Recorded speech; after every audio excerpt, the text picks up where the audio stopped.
Perkenalkan, nama aku Lutfia Zena Putri. Di sini aku akan menjelaskan tentang kecurangan atau fraud yang terjadi pada PT Toshiba Corp, di mana kecurangan tersebut itu terjadi pada tahun 2015 di distrik Minato, Tokyo, Jepang.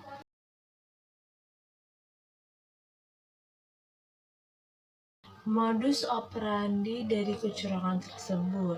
Nah, pada bulan Mei 2015, Toshiba ini mengejutkan seluruh dunia saat menyatakan bahwa perusahaannya telah melakukan investigasi atas skandal akuntansi internal yang harus merevisi perhitungan laba dalam 3 tahun terakhir. Pengumuman tersebut sangat tidak disangka karena Toshiba telah menjadi lambang perusahaan Jepang yang sangat kuat. Kasus ini tuh diawali saat audit pihak ketiga melakukan investigasi internal terhadap keuangan tersebut. Berdasarkan informasi tersebut, diketahui bahwa manajemen perusahaan menetapkan target laba yang tidak realistis, sehingga saat target tersebut tidak tercapai, pimpinan divisi terpaksa harus berbohong dengan memanipulasi data laporan keuangan. Setelah diinvestigasi secara menyeluruh, diketahuilah bahwa Toshiba telah kesulitan mencapai target keuntungan bisnis sejak tahun 2008, di mana pada saat tengah terjadi krisis global. Krisis tersebut itu juga melanda usaha Toshiba hingga akhirnya Toshiba melakukan suatu kebohongan melalui accounting fraud senilai 1,22 miliar dolar Amerika. Tindakan ini dilakukan dengan berbagai upaya sehingga menghasilkan laba yang tidak sesuai dengan realita. Toshiba memiliki budaya perusahaan yang menuntut kepatuhan terhadap atasan, dan hal ini merupakan faktor penting yang menghasilkan praktek manipulasi laporan keuangan tersebut. Selain itu, hasil investigasi juga menunjukkan bahwa masalah internal sehingga Toshiba gagal untuk mencegah tanda-tanda yang merugikan perusahaan tersebut. Pada tanggal 21 Juli 2015, CEO Toshiba yang bernama Hisao Tanaka mengumumkan pengunduran dirinya terkait skandal accounting yang ia sebut sebagai peristiwa yang paling merusak merek Toshiba sepanjang 140 tahun sejarah berdirinya Toshiba. 8 pimpinan lain juga ikut mengundurkan diri, termasuk 2 CEO sebelumnya. Nama Toshiba kemudian dikeluarkan dari indeks saham dan mengalami penurunan penjualan yang signifikan. Pada akhir tahun 2015, Toshiba telah merugi sebesar 8 miliar dolar Amerika. Meskipun pimpinan manajemen Toshiba telah berupaya keras untuk memulihkan kondisi perusahaan tersebut, namun hingga awal 2017 Toshiba masih dalam proses bangkit dari dampak buruk skandal di tahun 2015 tersebut.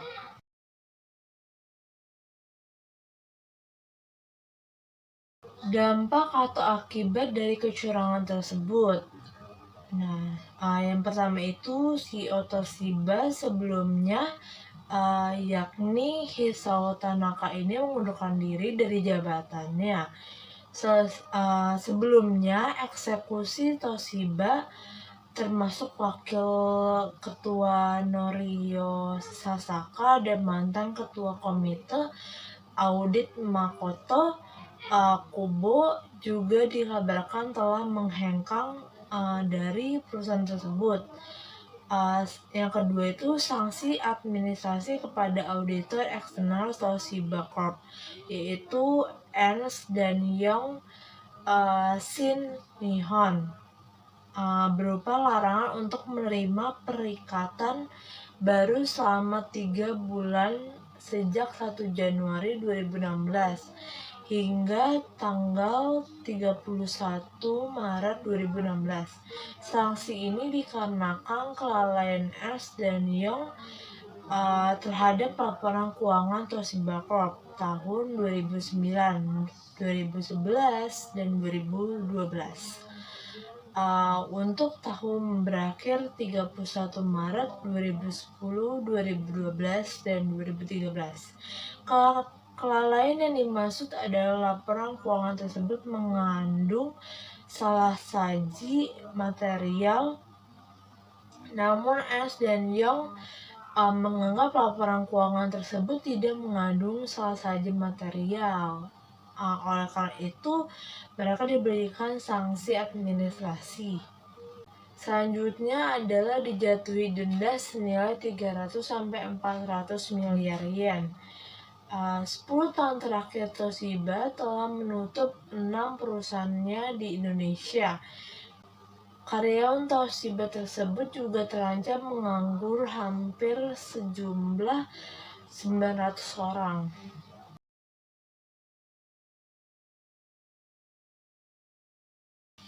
Selanjutnya adalah penyebab terjadinya kecurangan, yaitu penyebab terjadinya kasus kecurangan ini itu adalah di mana perusahaan yang memulai usahanya di bidang elektronik itu menyatakan bahwa perusahaannya merevisi perhitungan laba dalam 3 tahun terakhir. Saat dilakukan investigasi, hasilnya mengungkapkan bahwa Toshiba ini terhambat dalam mencapai target labanya selama 5 tahun terakhir. Toshiba ini melakukan kecurangan akuntansi senilai 1,22 miliar dolar Amerika. Hal ini dilakukan Toshiba dengan berbagai upaya sehingga menghasilkan laba yang tidak sesuai dengan yang diharapkan.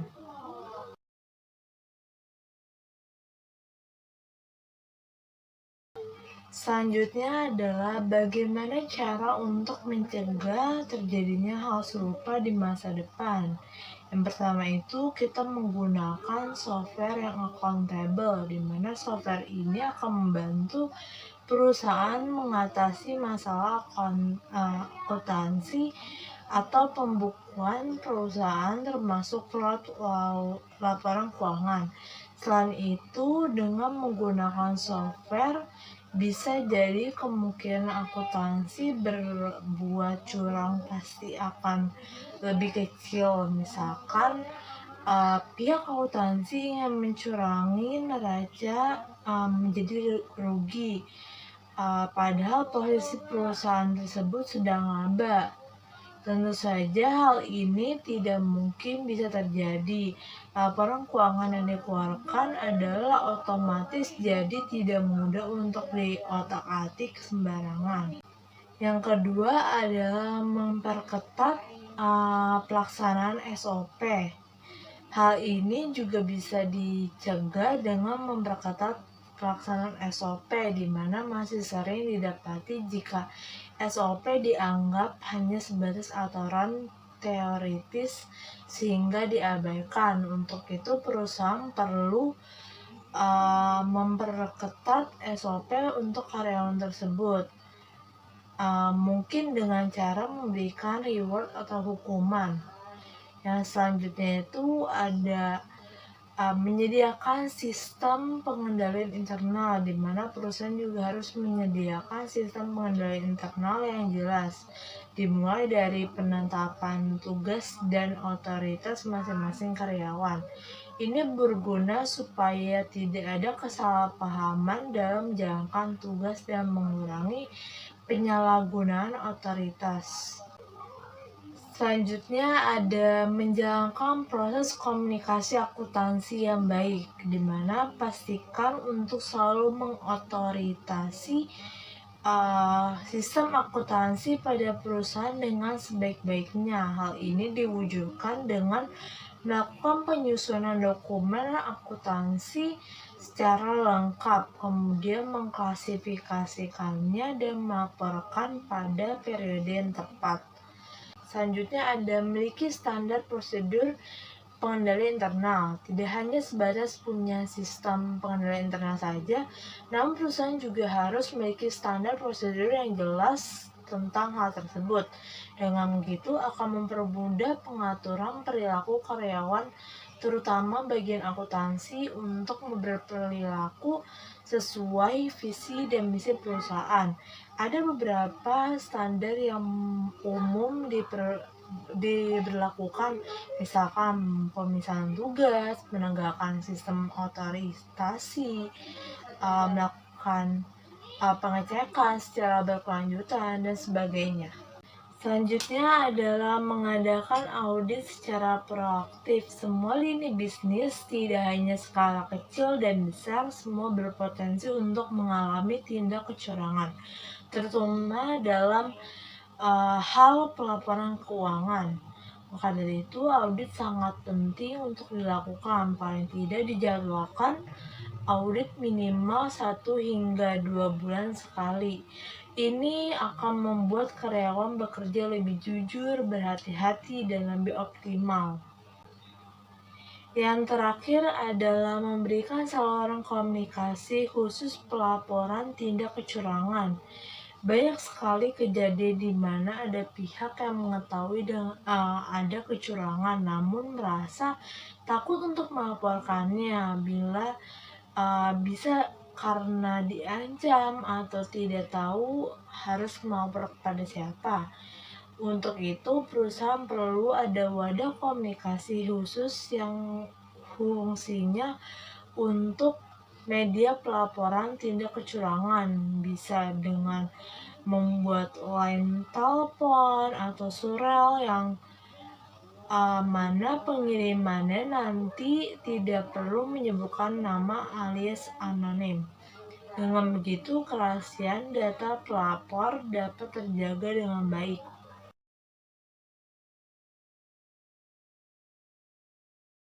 Selanjutnya adalah hal yang berkaitan seperti manajemen risiko, jasa framework, SPAP, asesmen manajemen, proses audit, materialitas, etika bisnis, dan kode etik profesi. Yang pertama ada manajemen risiko, di mana manajemen risiko ini merupakan salah satu upaya yang dapat dilakukan untuk meminimalkan terjadinya kecurangan atau fraud. Melalui adanya manajemen risiko ini meliputi tahap prevention, prevention, dan respons. Perusahaan dapat memperkirakan risiko kecurangan yang potensial dan dapat melakukan tindakan pencegahan di awal hingga seluruh kegiatan dalam perusahaan dapat berjalan dengan lancar sesuai dengan tujuan yang diinginkan. Yang kedua ada CHOSA Framework, di mana CHOSA Framework ini membantu investigator dalam audit forensik secara lebih tepat dengan memperhatikan risiko dan tata kelola sehingga sesuai dengan prinsip 3E, ekonomis, efektif, dan efisien, sehingga segala tindak kecurangan dalam perusahaan dapat diidentifikasikan lebih dini. Jasa Framework ini mengeluarkan kajian mengenai manajemen risiko, melakukan sebuah pembaruan ini meliputi perluasan diskusi tentang harapan dalam mencegah dan mendeteksi kecurangan. Prinsip ini membahas jenis penipuan, pelaporan penipuan, pengamanan aset, korupsi, manajemen override, faktor yang mempengaruhi resiko penipuan, dan pertimbangan lainnya dalam penilaian risiko kecurangan atau fraud. Selanjutnya ada SPAP. SPAP ini menerbitkan berbagai intervensi standar untuk merespon kebutuhan profesi akuntan publik dalam menghadapi krisis ekonomi dan bisnis yang saat itu dialami. auditor bertindak untuk menyatakan pendapat tentang kewajaran dalam semua hal yang material, posisi keuangan, perubahan ekuitas, dan arus kas sesuai dengan standar akuntansi Indonesia.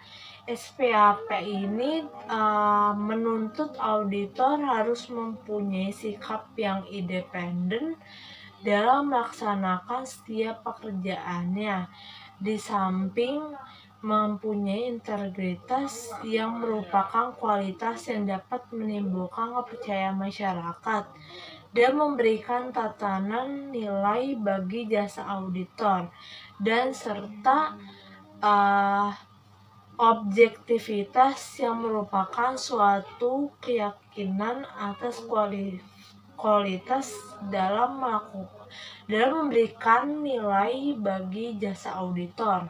Selanjutnya ada asersi manajemen, di mana manajemen bertanggung jawab untuk melakukan kebijakan akuntansi yang sehat dan untuk membangun serta memelihara pengendali internal, di antaranya mencatat, mengolah, meringkas, dan melaporkan transaksi, termasuk peristiwa dan kondisi yang konsisten dengan asersi manajemen yang tercantum dalam laporan keuangan tersebut, termasuk adalah kecurangan atau fraud.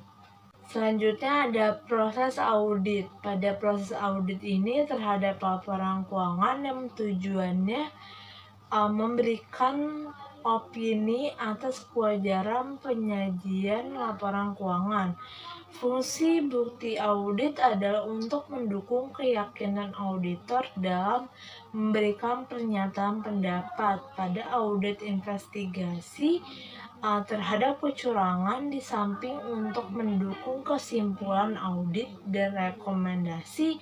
Bukti yang diperoleh diharapkan dapat membantu pengumpulan alat bukti oleh pihak lain yang akan memproses lebih lanjut.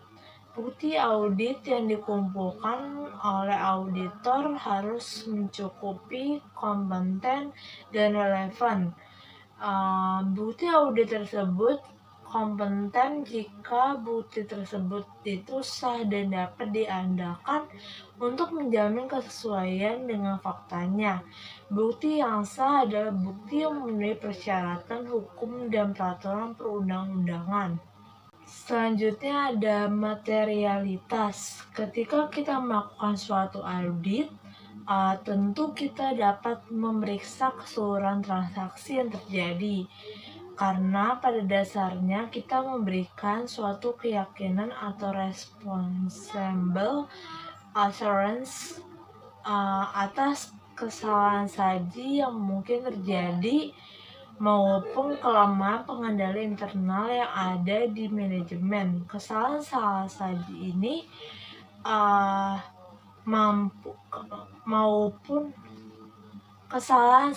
maupun suatu kelalaian manajemen dipertimbangkan untuk menjadi material, hingga hal tersebut itu baik secara individu maupun kolektif mempengaruhi keputusan ekonomi dari pengguna laporan keuangan tersebut.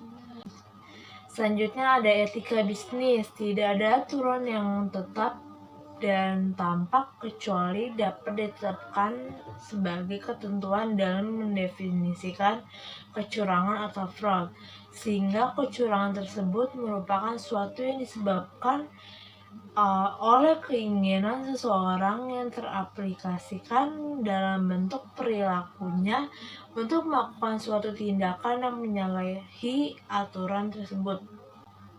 Yang terakhir itu ada etika profesi. Setiap akuntan profesional sebenarnya telah dibekali mengenai pemahaman dan penerapan kode etik akuntan. Pelanggaran etika oleh akuntan pada dasarnya adalah kesengajaan dalam melawan kode etik yang sudah diatur oleh lembaga profesi. Para akuntan yang melanggar etika terkadang tidak menyadari atau bahkan tidak peduli dampak yang ditimbulkan atas pelanggaran tersebut. Dalam kasus tersebut, sebagai pihak independen, akuntan telah melibatkan diri dalam manipulasi laporan keuangan dan opini sehingga merugikan investor dan masyarakat luas. Dengan memahami tentang etika dan hubungannya terhadap fraud, audit diharapkan akuntan dapat menegakkan dan menerapkan etika dalam tugas profesionalnya. Sekian dari saya, kurang lebihnya mohon maaf. Sampai jumpa kembali.